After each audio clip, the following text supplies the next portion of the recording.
Bonjour à tous, bienvenue sur Tesla My. Aujourd'hui, je vous fais une vidéo un petit peu différente. Je me suis basé sur la e-up et j'ai voulu vous montrer un peu ce que je faisais comme contrôle visuel sur le véhicule. C'est quelque chose que je fais 2 fois dans l'année. Alors, je vous rappelle, je suis pas mécanicien, c'est pas mon métier. Par contre, la passion de l'automobile, c'est quelque chose qui me tient depuis des années et je contrôle tous mes véhicules, qu'ils soient thermiques ou électriques, de cette manière-là. 1 ou 2 fois dans l'année, je préfère 2 fois, ce qui permet d'avoir des véhicules qui soient sécuritaires pour moi et ma famille. Donc si vous n'êtes pas à l'aise avec ce que je fais, surtout ne le faites pas, allez voir un garagiste, il y a des entretiens, faites-les sérieusement. Moi je les fais aussi, mais je fais aussi ce contrôle visuel, donc n'hésitez pas. Et puis je vous dis générique et on se retrouve à la fin. À tout de suite.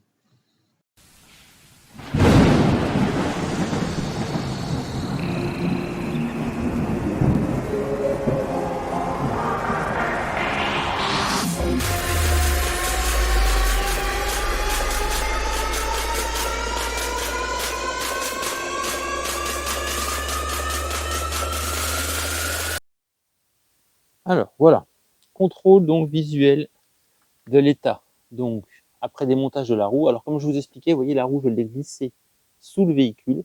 C'est une sécurité supplémentaire. Si des fois le cri venait à lâcher, on ne sait jamais, quelle que soit la raison, au moins votre système est protégé. Vous ne risquez pas de vous faire écrabouiller par la voiture.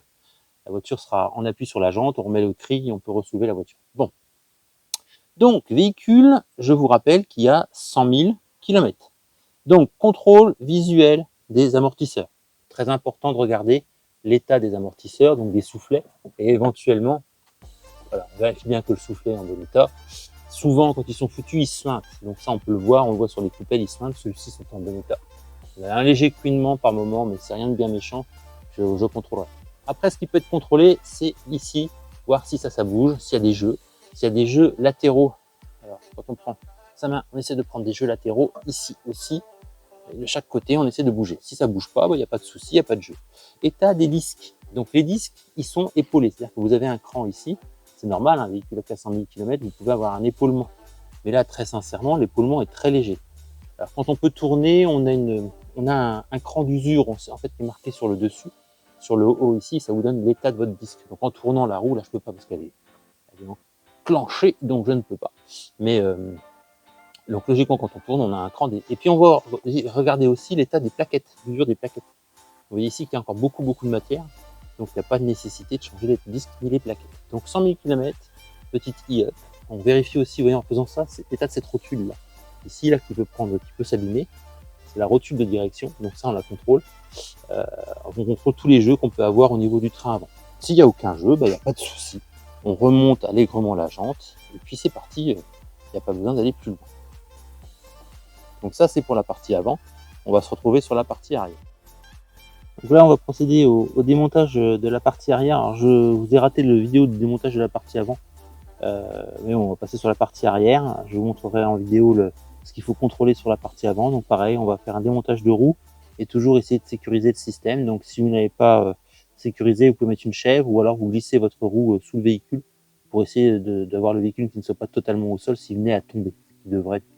Je veux dire, ça reste une petite voiture, ça reste assez léger, donc il ne va pas y avoir trop de soucis pour ceci. Donc on va démonter cette roue arrière et je vais vous reprendre pour vous montrer l'usure qu'on peut rencontrer. Donc ici, vous voyez, mon cri se détend légèrement, donc ça je le sais, c'est un vieux cri, il y a déjà pas mal d'années, et puis il en a soulevé des véhicules, donc je vais lui remettre un peu de lest. Je vérifie, j'en profite, et ça il faut le faire aussi à l'avant, tant que le véhicule est levé, je vérifie s'il n'y a pas de jeu nulle part. Visiblement aucun jeu. S'il y avait un jeu, là je vous conseille fortement d'aller chez le garagiste, lui montrer votre véhicule et qu'il fasse un contrôle. Dans les contrôles, là ce que moi je fais en contrôle, c'est un contrôle visuel. Je ne vous conseille pas de faire au-delà d'un contrôle visuel. Ça peut vous épargner un rendez-vous, surtout sur les véhicules électriques chez le concessionnaire. Il vous prendra obligatoirement un peu d'argent pour vérifier, faire ce qu'on va faire là. C'est un contrôle visuel, il n'en fera pas beaucoup plus. Très sincèrement, nous, on l'a acheté, ce véhicule-là, avec 40 000 km. On en arrive à 100 000 et on n'a jamais eu, à part, comme j'expliquais tout à l'heure, j'ai déjà expliqué, la batterie qui était défectueuse. Alors là, on arrive face à quelque chose qui peut vous arriver. Une roue qui est bloquée. Donc ça, elle est souvent bloquée, ça peut être bloqué dans son axe. Donc elle va finir, voilà, hop, elle vient. Donc pas d'inquiétude, elle vient. Ça, c'est hyper important de se rendre compte. Ici, il y a de l'oxydation qui a dû se créer. Donc, quand je vais remonter avec un tout petit peu de graisse. Je dis bien un tout petit peu de la graisse spécifique. C'est un produit qui vient s'appliquer ici sur les passants pour pouvoir que la fois suivante, on réussisse à le retirer facilement. Ça va certainement aussi oxyder à ce niveau-ci. Donc, pas d'excès de graisse. Si vous avez un souci pareil pour l'extraire, n'hésitez pas à mettre de dégrippant et à extraire votre roue de cette manière-ci. Voilà, c'était resté légèrement bloqué. Donc, moi, je vais traiter ça, un petit coup de papier de verre et un petit coup d'anti-grippe. Je contrôle aussi, un truc que je ne vous ai pas montré, que je voulais vous dire, on contrôle aussi l'état des pneumatiques. Les pneumatiques ne seront peut-être pas usés, par contre, ils peuvent se craqueler. Donc, au niveau autour du pneumatique, on va regarder et on va aussi regarder la bande de roulement. Donc ça, je vais vous montrer. Donc sinon, sur un train arrière,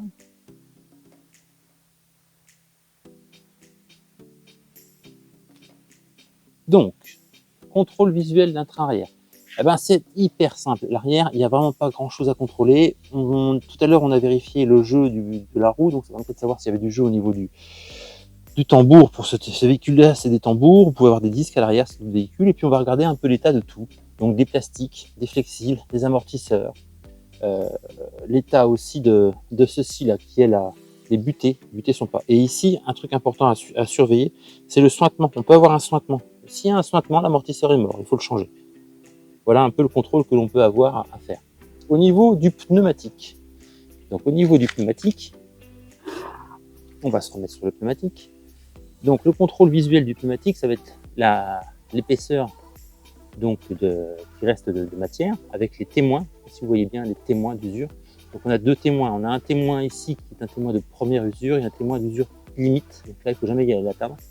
Et on va regarder aussi l'état du pneumatique intérieur. Donc on contrôle à l'intérieur de la jante si le pneu n'a pas de cran, de hernie. Une hernie, c'est une petite boule qui ressort. Ça veut dire que votre pneu a pris un choc.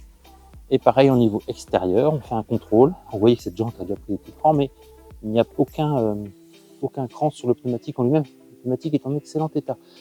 Petite remarque, moi sur mon pneumatique, si quelqu'un l'a remarqué, j'ai des petites craquelures à l'intérieur. Donc ça veut dire que ce pneumatique commence à être âgé. Donc on va y réfléchir, je pense, on regardera au prochain contrôle. Moi souvent je contrôle 2 fois dans l'année, donc là je vais contrôler ici.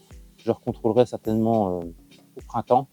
Et si je vois que les pneus sont pas super, eh ben on fera un changement de pneumatique qui ne sera pas un changement suite à l'usure, mais un changement suite à l'âge du pneumatique qui serait pour moi assez abîmé. Voilà, donc on va procéder au remontage de la roue arrière et puis passer à l'autre côté.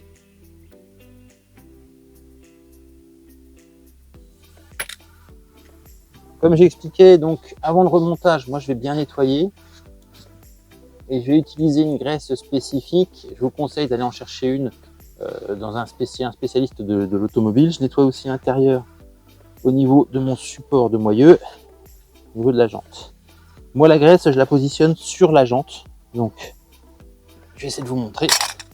La graisse, je vais la mettre à ce niveau-ci, sur les points de contact. Et puis à l'intérieur ici, voilà. Partout où ça va s'oxyder. Donc faut pas en mettre beaucoup, hein, c'est vraiment une toute petite quantité, quitte à la réessuyer, c'est vraiment pour que la rouille ne vienne pas s'implanter ici, à ce niveau-ci. Donc on y va, des petites quantités, on n'hésite pas à en mettre et puis on réessuiera s'il faut après.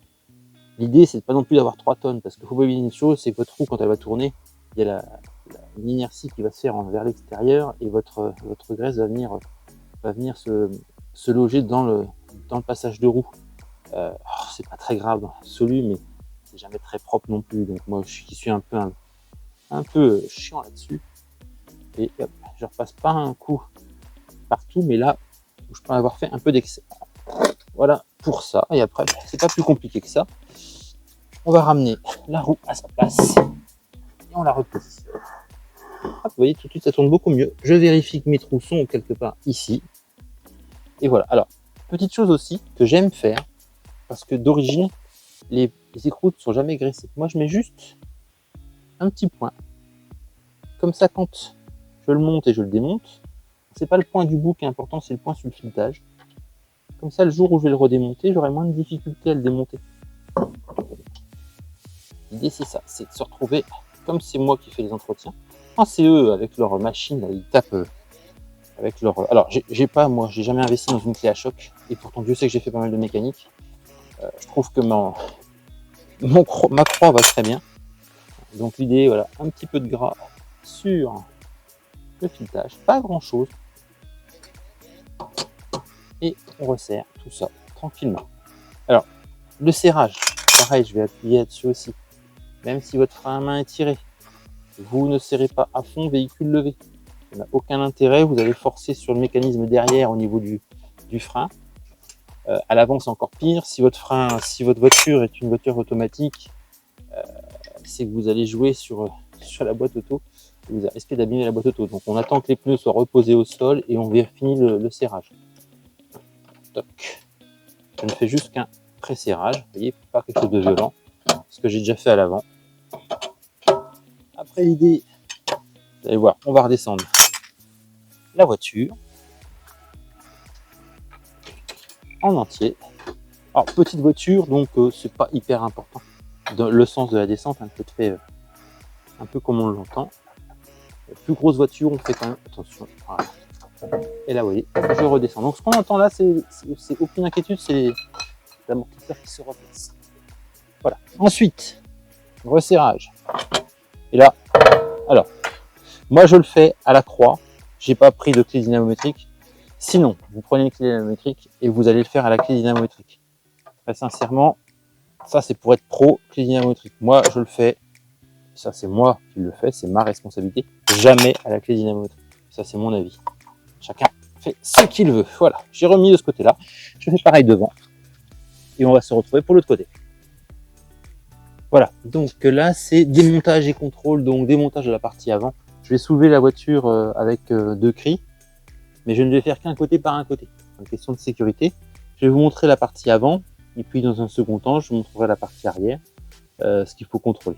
Petite astuce. Moi, quand je lève mes véhicules, je mets toujours une planche sous le cri rouleur.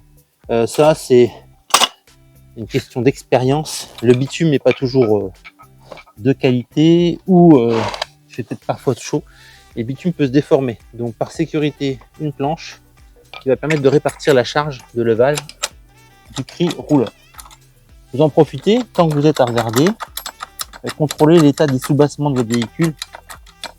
Ça permettra de voir s'il y a un souci ou pas. Si quelque chose a été raccroché. Vous voyez, moi ici j'ai 2-3 petites rayures, mais ça c'est des raccros de roulage et pas des raccros, des gros raccros, donc il n'y a pas de souci. N'oubliez pas que si vous avez des gros raccros, il faut faire un contrôle quand même parce que votre véhicule est électrique et que la batterie se trouve en dessous. Donc il est important de pouvoir contrôler ceci. Petite astuce aussi, vous avez vu dans une de mes vidéos précédentes, je vous ai parlé du cri rouleur de chez ACC et de ce système là qui est pivotant. Vous voyez, ça c'est un super intérêt parce que le mien ici, l'ancien, il n'est pas pivotant et je me retrouve grâce à ACC à bien pouvoir laver la voiture de manière uniforme, proprement. Donc l'arrière est quasiment sorti. Je vais sonner un peu plus devant. Les battants d'amortissement devant est un peu plus élevé qu'à l'arrière. Et voilà, je dois être pas loin du bout. Voilà, là je suis soulevé. Derrière et devant, je suis soulevé aussi. Alors, avant tout démontage, contrôle, s'il n'y a pas de jeu, latéraux, de haut en bas. Après, il y a la direction, ça c'est normal. Ce que vous pouvez faire aussi, c'est glisser une barre métallique en dessous ou un, comment ça s'appelle, un pied de biche pour faire un levier, pour voir si une rotule de triangle ne serait pas visée. Bon, on le voit différemment aussi à la conduite, on l'entend aussi, ça fait des cloques à la conduite. Hyper important, et ce que je n'ai pas fait, donc on va recommencer. Vous voyez, c'est d'avoir déverrouillé. Donc je vais rebaisser juste l'avant. Alors, je vais mettre juste mon...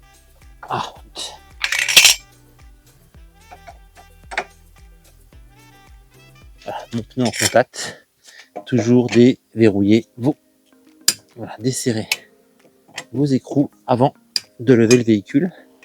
Ne jamais le faire. Et ça, c'est pour vous ne pas abîmer la mécanique. Véhicule levé. Pour tous les véhicules électriques ou thermiques en boîte automatique, vous risquez d'abîmer ou la boîte ou le différentiel, mais quelque chose qui est à l'intérieur du mécanisme de boîte. Donc on repose la roue, c'est pas grave, et on reprend le lavage pour libérer cette fameuse roue. D'ailleurs, le mécanisme, on l'entend. Yes. Donc si je force sur ce mécanisme-là, évidemment, je force sur la mécanique. Et on évite, la mécanique, ça n'aime pas être forcé. Voilà. Donc là, on démonte les 4.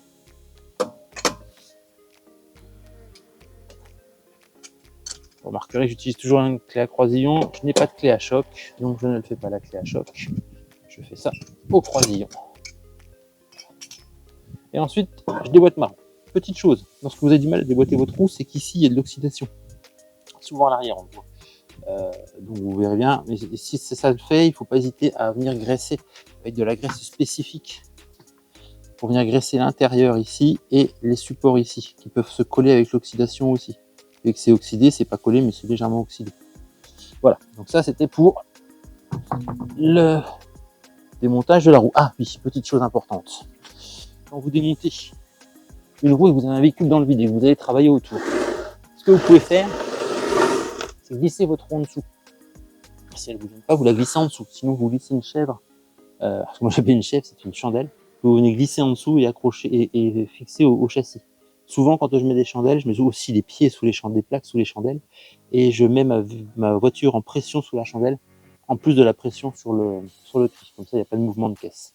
Ça, c'est quand je fais de grosses réparations. Donc là, l'idée, c'est contrôle donc du matériel.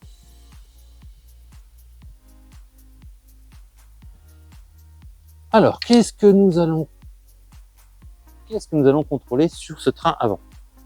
Première chose à contrôler, donc ce qu'on a fait tout à l'heure en bougeant la roue, c'était donc l'état des rotules. Donc les rotules, ce sont ces petites pièces-là. Vous en avez une ici, une en dessous, je peux vous montrer, je ne sais pas si on va pouvoir la voir, mais ici en dessous, celle-ci, celle-ci là, qui est à contrôler aussi. Donc c'est avec le levier sous le pneu. On peut voir s'il y a du jeu sur celle-ci. S'il y a du jeu quand vous le faites, venez de la vérifier. Souvent le soufflet est abîmé et on se rend vite compte qu'elle est plus, qu'il faut la changer. Alors pour certaines, on change que la rotule, pour d'autres, c'est tout le triangle. Peu importe, il faut le faire. Ici, c'est la rotule qui est à changer, on le voit, elle se change à ce niveau-là. On peut changer une rotule. Voilà. L'autre chose à contrôler, donc ça se fait plutôt sur la partie haute, c'est l'état de l'amortisseur. Ici, vous avez donc un soufflet de protection, le petit amortisseur, le support du soufflet, d'ailleurs, logiquement, ça devrait se trouver beaucoup plus bas, ce système-là. Je vais le remboîter après. Ça, et puis surtout, qu'il n'y ait pas de sointement tout autour de l'amortisseur, sinon cet amortisseur-là serait fichu. À 100 000 km, logiquement, il n'y a pas trop de soucis à se faire, ce pas des choses qu'on doit changer. On en profite pour contrôler un peu les flexibles, vérifier qu'il n'y a rien qui s'est abîmé. Flexible ici, au niveau de l'étrier de frein qui se trouve ici, parce que vous ne connaissez pas l'étrier de frein, c'est ça. L'étrier de frein, c'est cette partie-ci. Et puis on va contrôler donc ici l'usure de nos disques. Donc 100 000 km, ici vous avez un léger épaulement. Vous voyez que les disques ne sont pas... la voiture n'a pas beaucoup bougé depuis quelques semaines, donc c'est normal qu'ils soient un petit peu oxydés. On voit, c'est un petit peu oxydé. D'habitude, ils sont tout brillants, mais là, elle n'a pas roulé depuis 4 semaines, donc ça a dû rouiller. Donc voilà l'état. Il y a un léger épaulement, ce qui est normal, un véhicule qu'à 100 000, et en plus, l'épaulement est vraiment léger. Donc vous contrôlez ça. Et sur le flanc, en fait, sur la partie haute du disque, il y a un endroit. Alors là, je ne l'ai pas. Ah, je l'ai ici. Je vais essayer de vous le montrer aussi. Ici, j'ai un épaulement. Je ne sais pas si on le voit bien. Vous voyez ici, ce petit épaulement-là, ben, c'est votre limite d'usure de disque. Donc, si votre disque était usé jusqu'à ce niveau-là, c'est fichu, hein, changez-le rapidement. Voilà, l'idée, c'est que les petits épaulements ne doivent jamais dépasser ça. Donc là, on est encore un peu loin. Ça à contrôler. Et puis l'état de vos plaquettes, bien sûr. Il faut vraiment que vous regardiez. Est-ce qu'il vous reste de la matière au niveau des plaquettes? Et là, on voit bien que la matière, il y en a encore largement de quoi rouler. Donc, voilà, pour une voiture qui est à 100 000 km, franchement, un état plutôt impeccable des étriers de frein à l'avant, des roues. Le contrôle aussi que nous allons faire tout de suite là, ça va être le contrôle de l'état du pneumatique. Comme on ne l'ouvre pas non plus tous les jours, on va regarder l'intérieur et l'extérieur du pneumatique et la bande de roulement pour être sûr que tout va bien.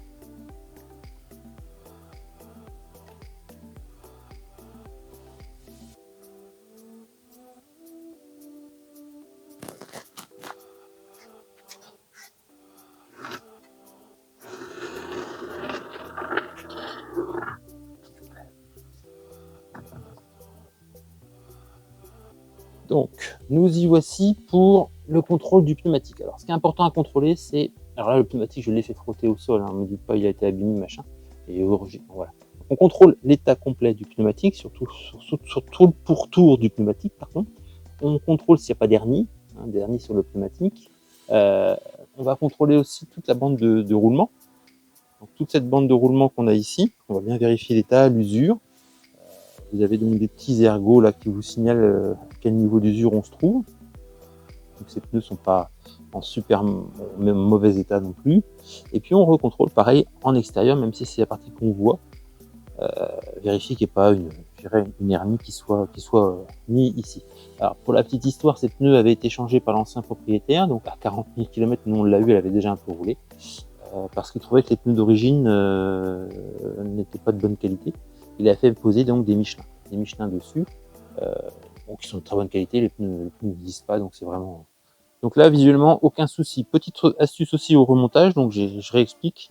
Ici, n'hésitez pas à venir remettre un petit peu de graisse ici et à l'intérieur là, pour éviter l'oxydation. Et puis, dernier élément à contrôler lorsque vous faites votre petit entretien et contrôle visuel de votre véhicule, 1 ou 2 fois dans l'année, le niveau. Le niveau que vous avez ici, qui est le niveau sur ce véhicule-là du refroidissement liquide. Alors, refroidissement liquide qui va au niveau du moteur et au niveau des batteries sur ce véhicule. À l'intérieur, pour cette information, vous voyez le liquide et il y a deux petits capteurs. Je ne sais pas si on les voit un petit peu, si on les voit. Ça vous indique quand ça c'est plus sous le liquide. Vous avez un gros voyant rouge au moteur et là, vous devez absolument vous arrêter. Ça veut dire qu'il manque beaucoup de liquide de refroidissement. Donc ça, c'est liquide de refroidissement. Rose chez Volkswagen, d'autres couleurs pour d'autres. Et ici, vous avez aussi le niveau du liquide de frein. Important au niveau du liquide de frein. On peut le voir en ouvrant aussi à l'intérieur ici. Et on a surtout un mini maxi à ce niveau-ci. Ça, logiquement, on n'est pas censé le recharger. Si on recharge, c'est qu'on vient de changer ou les plaquettes de frein, parce qu'on vient de faire une recharge de frein, ce qui est conseillé d'ailleurs tous les 2 ans, de vider la totalité de ce vase-là, le remplir avec du neuf, et purger tout le circuit de frein. Donc ça, si vous ne savez pas le faire, si vous n'avez pas l'attaque de le faire, faites le faire par un garagiste, mais tous les 2 ans, c'est préférable de faire renouveler ce liquide-là. Voilà, c'est une sécurité supplémentaire. Donc si vous ne le faites pas, bon, pas non plus de gros risques, mais c'est une très grosse sécurité. Voilà. Donc, niveau du refroidissement liquide, niveau du liquide de frein, et puis ensuite, donc vous y êtes, vous ferez le plein du lave-glace. Et puis voilà, dans les grandes lignes, contrôle bien sûr de la totalité des phares, des feux, de tout ce qui est... donc on contrôle aussi la totalité de tout ce qui est lumière, etc. Vous vérifiez tous vos clignotants, etc. pour être sûr qu'il n'y ait pas un clignotant ou un élément qui ne fonctionne pas. Voilà pour le petit contrôle que vous pouvez effectuer sur vos véhicules électriques. Moi, je vous le conseille 2 fois dans l'année. Une fois, c'est un grand minimum. Voilà.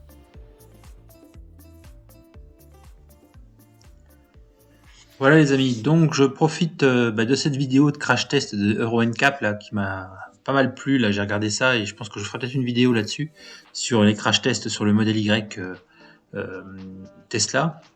Donc, je vous rappelle que ce que je fais, je ne suis pas mécanicien. Donc, si vous ne vous sentez pas de l'attaque pour le faire, ne le faites pas. Il y a des garagistes pour ça. Ça fera un plaisir de vous accueillir. Vous irez faire une révision chez eux et ils feront leur travail et vous aurez une garantie. Moi, ce que j'ai fait, c'est pour vous montrer exactement ce qu'on peut contrôler sur un véhicule, qu'il soit électrique ou thermique. C'est un contrôle visuel, c'est pas une réparation en elle-même. Dès qu'il y a quelque chose qui vous paraît bizarre, vous allez le montrer au garagiste. Bon, moi j'ai un peu d'expérience, donc j'ai des choses que je vais repérer plus particulièrement. J'ai regardé donc les rotules, les soufflets, je vous ai pas bien montré, mais il y a des soufflets de rotules à vérifier qu'ils ne soient pas percés. Les flexibles de frein qui sont à contrôler, à bien vérifier qu'ils ne sont pas craquelés. Voilà, il y a différents éléments comme ça. Vous regardez les jeux, s'il y a des jeux, vous allez voir un garagiste. Moi, j'aurai l'expérience parce que ça fait un petit nombre d'années quand même que je le fais de par moi-même et j'ai assez bien entretenu mes véhicules jusqu'ici. Donc voilà. Donc moi, c'était pour vous montrer un peu ce que vous pouviez contrôler, ce qui pouvait tirer une petite sonnette d'alarme pour ceux qui étaient un peu, qui n'avaient pas envie d'aller voir le garage tout de suite, parce que certains garages ne sont pas tous particulièrement honnêtes, mais bon, les grandes lignes, ça doit être bien. Voilà, donc je voulais juste vraiment vous rappuyer dessus. Je ne suis pas garagiste, je ne suis pas concessionnaire, je ne suis pas mécanicien, mais toujours est-il que mes connaissances dans la mécanique me permettent de vous montrer ceci. Pour la petite histoire, j'ai eu pas mal de véhicules thermiques, je faisais mes révisions totale, distribution, j'ai déjà retracé de la carrosserie, fait de la peinture, etc. Si vous regardez un petit peu mes vidéos peut-être qui vont suivre, vous verrez que j'ai aussi 2 chevaux que j'ai restaurés, des scooters des années 50 que j'ai restaurés, voilà. J'ai une petite expérience là-dessus, mais je ne suis pas garagiste. Donc voilà, s'il y a besoin, allez voir un garagiste, c'est leur métier. Si vous avez l'occasion, regardez je vais essayer de vous laisser la vidéo jusqu'à la fin. Si vous allez la voir sur internet, c'est très intéressant de voir un peu comment nos modèles Y réagissent aux chocs latéraux, aux évitements, etc. C'est très très intéressant. Il faut savoir qu'en plus le modèle Y a eu 5 étoiles, donc la plus grosse note jamais donnée actuellement sur les véhicules au crash test Euro NCAP, donc ce qui est vraiment une super note, que ce soit pour le passager, pour les enfants, pour les adultes, pour les enfants. Un petit peu moins bien là sur la protection aux piétons, mais bon, dans les grandes lignes, c'est vraiment visiblement un très très bon véhicule. Donc mon choix s'est encore confirmé grâce à ça. J'espère avoir un petit peu de contenu encore à vous ramener tant que je n'ai pas encore reçu mon modèle Y, mais dès que j'aurai mon nouveau modèle Y propulsion, pour ceux qui connaissent, qui ont vu mes vidéos précédentes, donc il sera gris, gris avec des jantes noires. Voilà, pour la petite histoire. On est encore en train de chercher le nom, mais j'ai une petite idée, donc n'hésitez pas dans les commentaires à me donner une idée de nom pour cette voiture, ça pourrait être marrant à échanger là-dessus. Je vous dis merci de m'avoir suivi, abonnez-vous, et puis à très très bientôt. Allez, ciao.